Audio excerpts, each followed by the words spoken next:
Well, good morning, friends. This is Paul again here with Faith, Family, and Free Enterprise, and I apologize for the bright backdrop. I just had to enjoy this beautiful morning, and I wanted you to enjoy a little bit of this beautiful morning. You can see the daffodils blooming back there, and my son shutting the doors over there because I'm being too loud.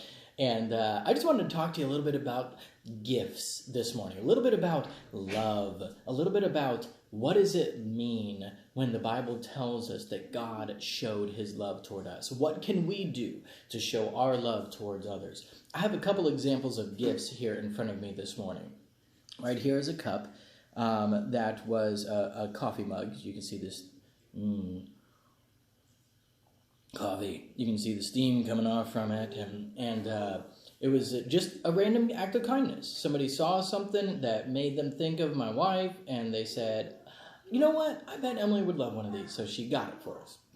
And this over here is another example, strawberry rhubarb jam. I don't know if you can focus in on that or not, sorry about that, but if you're from the Memphis area, you might recognize this symbol, Jones Orchard. Henry Jones asked me the other day if I like rhubarb, and I was like, potentially, do I like strawberry rhubarb? He said, absolutely.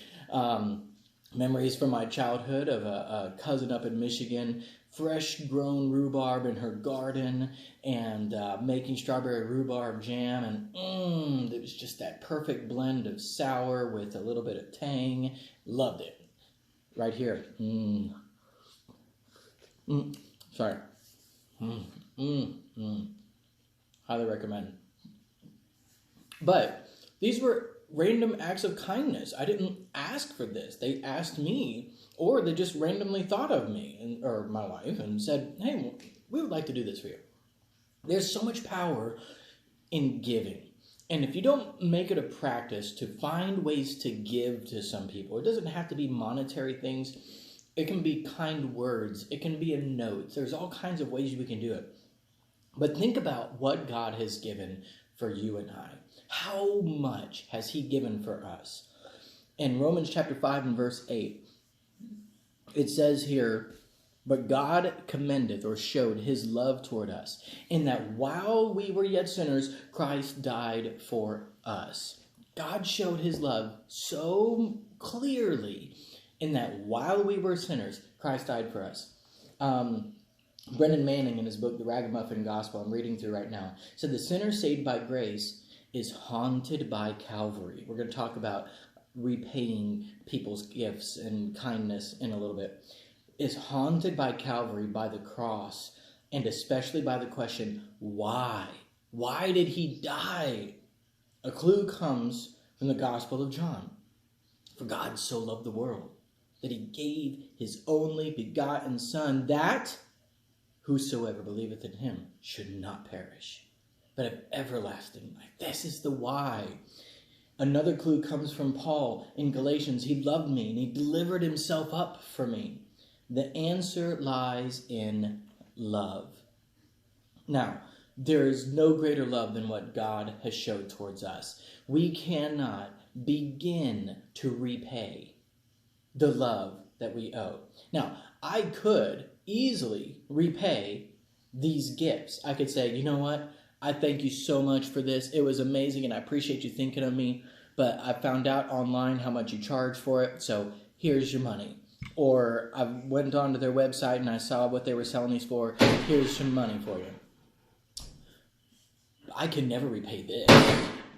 There is no way possible that I could repay the love that he has shown. And so I want to encourage you, and I want you to think about the amazing love God has given towards us. Now, he does not expect us to repay. These people do not expect me to repay. But because of his love for me, he went all the way to the cross. He did the greatest thing that we could ever imagine. There's nothing I could do to repay that. But I am so in love with him that I will gladly serve him. Does that make sense? It's not a debt that I owe him. It's a love that I owe him.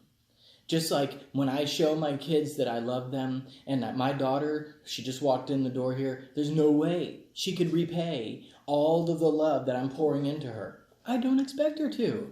Although sometimes I do wish she would repay some of the things I have to buy for her. But you get the idea. That kind of relationship that we have with God is a love relationship. And I want to encourage you and challenge you. Think about somebody today that you can just, without any expectation of repayment, just because you want to show them an act of love, do something intentional. Now, if you're serious about your relationships with the people, you can't just randomly act out like this. I mean, you can, but you really need to be intentional, because random acts of kindness often come not too often, if that makes sense. No, we don't do them often enough. Be intentional, be giving, and share God's love with someone else today.